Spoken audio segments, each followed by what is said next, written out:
जों XNDB welfare association हिसाबै थांनाय 2024 मायथाइनि अक्ट'बर दाननि 15 आगस्टआव जों सेन्ट्रेलि मोनसे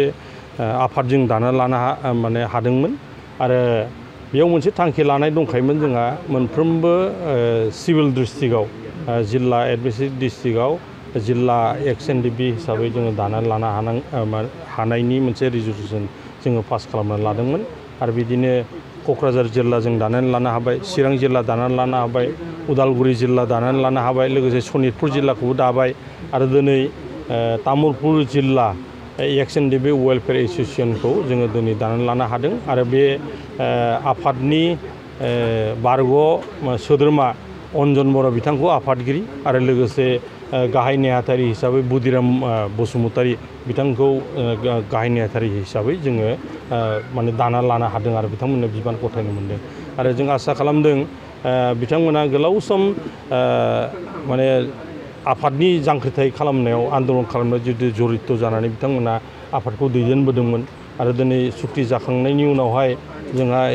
XNDB हिसाबै माखासे माने दा समयसाफोर जोंहा दंबावो दाबो मावफुंजायाखै जोंनि बिटिआर माने सुक्ति जाखांनायनि उनाव जि माने दफाफ्रा इमप्लिमेन्ट जानांगौ बे दाबो 100% माने इमप्लिमेन्ट जायाखै जाबावनांगौ दं लोगोसे माखासे आरो केसफोर गोलैना दं बेखौबो माने जाहाथे बे मावफुंनायाव बिबान लागोन आरो लोगोसे एक्स ग्रेसियाफोर मोनजोबनो हायाखै दाबो बेखौबो बिथांमोननि दैदेननायजोंनो जाय एरियाफ्राव जोङो होनांगौ बेखौ सायख'गोन आरो लोगोसे रिहेबिलिटेसन आरो माने मोननो गोनां एसे दंबावो आरो बे साननैसोनि गेजेराव सिगाङाव थांनाय 3 जुलाइ खालि जोंनि गेजेराव NIA केस नांनाय माखासे माने सोद्रोमाफोर गदों आरो फ्राय 46 जन दिनैसिमहालागै दंबाय थायो बिथांमोननोबो जोङो खामानि मावनांगौ दं आरो लोगोसे माने मा होनो XNDB हिसाबै रिहेबिलिटेसन सरकारनिफ्राय जि होदों बेखौ बिथांमोननो होनांगौनि दायित्व दंखायो दा बेफोरखौ बे बिथिङाव माने नोजोर खालामनानै नैबे तामुलपुर जिल्लानि सिङाव थानाय जेसेबांखिनि XNDB फोर दं गासिबो जाहाथे गोलाव सम माने जांख्रिथायाव जरित जानाय हिसाबै जोंहा समाजाव थांनानै न'खराव थांनानै मोजां खामानि मावनांगौनि बिबान थानाय सामाजिक भाबे हक राजनैतिक भाबे हक बेयावहाय बिथांमोनाबो बिबान लानानै समाजखौ बा न'खरखौ मोजां दाहैगोन राजनैतिक भाबे बा अर्थनितिक भाबे समाजखौ दैदेनहैगोन जोङो होननानै जोङो आसा खालामदों ओरैनो जायफ्रा मुंख्लं जालांदों बे मुंख्लं जानायनि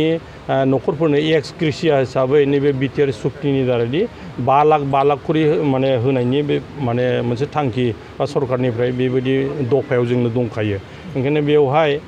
जेसेबांखिनि मुंख्लं जानाय न'खरफोर दं दिनैसिमहालागै होजोबनो हायाखै नाथाय फारि फारि होनायनि बेबस्थाखौ लादों ओंखायनो फैगौ 15 आगस्टनि गेजेराव आरो बेखौ माखासे आरो होबावगोन होननानै माने सरकारनिफ्राय जिहेतु सिद्धान्त होदों जों बेखौनो जों बिथांमोनखौ जों माने वेलकाम खालामदों होनायखौ जों मोजां मोनदों आरो गासैबो मोनजोबथों माने गासैबो मोनजोबथों प्राय 3,000निबो बारा जोंनाव मुंख्लं न'खरफोर दं बेयो NDB जानानै बा सोरबा BLT जानानै सोरबा आबसु जानानै मुभमेन्ट खालामनाय समाव बे मुंख्लंफोर जालांनाय गासैबो मुंख्लंनि माने माना गासैबो समान हारिनि उदांस्रिनि थाखायनो बा जोंनि राजनैतिक अधिकारनि थाखायनो गासैबो नांजोबदों हिसाबै गासैबो मुंख्लंफ्रा मोननांगौ जों बेखौ माने दाबि खालामबोबाय थादों नैबे XNDB माने जे वेलफेयर एसोसिएशन बेयाव मोनब्रै ग्रुपनि माने स्पेसियेलि NDB-P आरो NDB-RD रन्जन दैमारिनि बेनिफ्राय NDB-S आरो NDB धीरेन ग्रुपनि बिनिफ्रायबो दं आरो NLF-B होननानै मोनसे माने आफाद दंमोन बिनि सोद्रोमाफ्राबो दङ आरो दा गाहाय नेहाथारियानो NLF-B होननानै जों मिथिनो मोन्दों बे आफादा जोबथेसालियाव थानाय माखासे NDB-फोरखौ बहननो थाखाय खामानि मावो बे जोङो XNDB वेलफेयर एसोसिएशन हिसाबै जेब्लानिफ्राय जोङो 2024 मायथाइनि अक्ट'बरनि 15 तारिखआव जेब्ला जों दानानै लानो हाबाय बिनि लोगोसेयैनो जोङो जेसेबांखिनि जोंनि NDB रिलेटेड जेल जानायजों लोगोसे एक्स ग्रेसिया होनांगौ रिहेबिलिटेसन होनांगौ बा केस उइथड्र खालामनांगौ बिनि थाखायनो जों दिनै खामानि मावबाय थादों आरो जोंनि खामानि मावनायनि थाखायनो दिनैहाय NIA नि माने केसाव नांनानै थानाय माखासे सुबुंफ्राबो थांनाय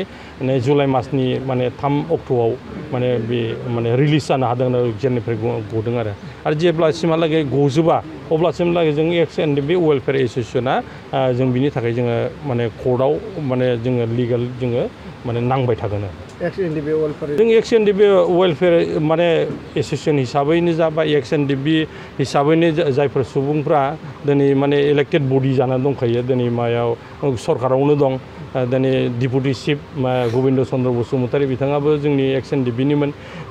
बि फेरेंगा बा रनजित बसुमतारी बिबो एक्स एनडिपिनिमोन अमर बसुमतारी बा सावरायगा बिथाङाबो एक्स एनडिपिनिमोन आरो लोगोसे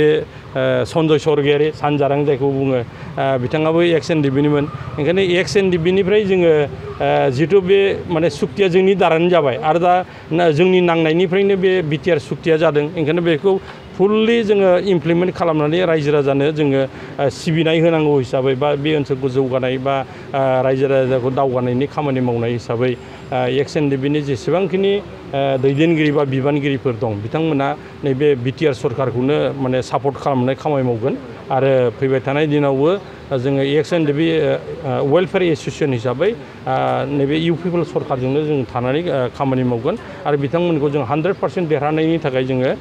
मोनफ्रोमबो जिल्लायाव बा मोनफ्रोमबो समस्थियाव जों खामानि मावगोन आरो बिनि थाखाय जोङो माने केबिनेटआव बा जोंनि एक्स एनडिपि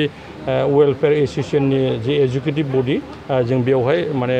रिजलिउसन जों पास खालामनानै लागोन आरो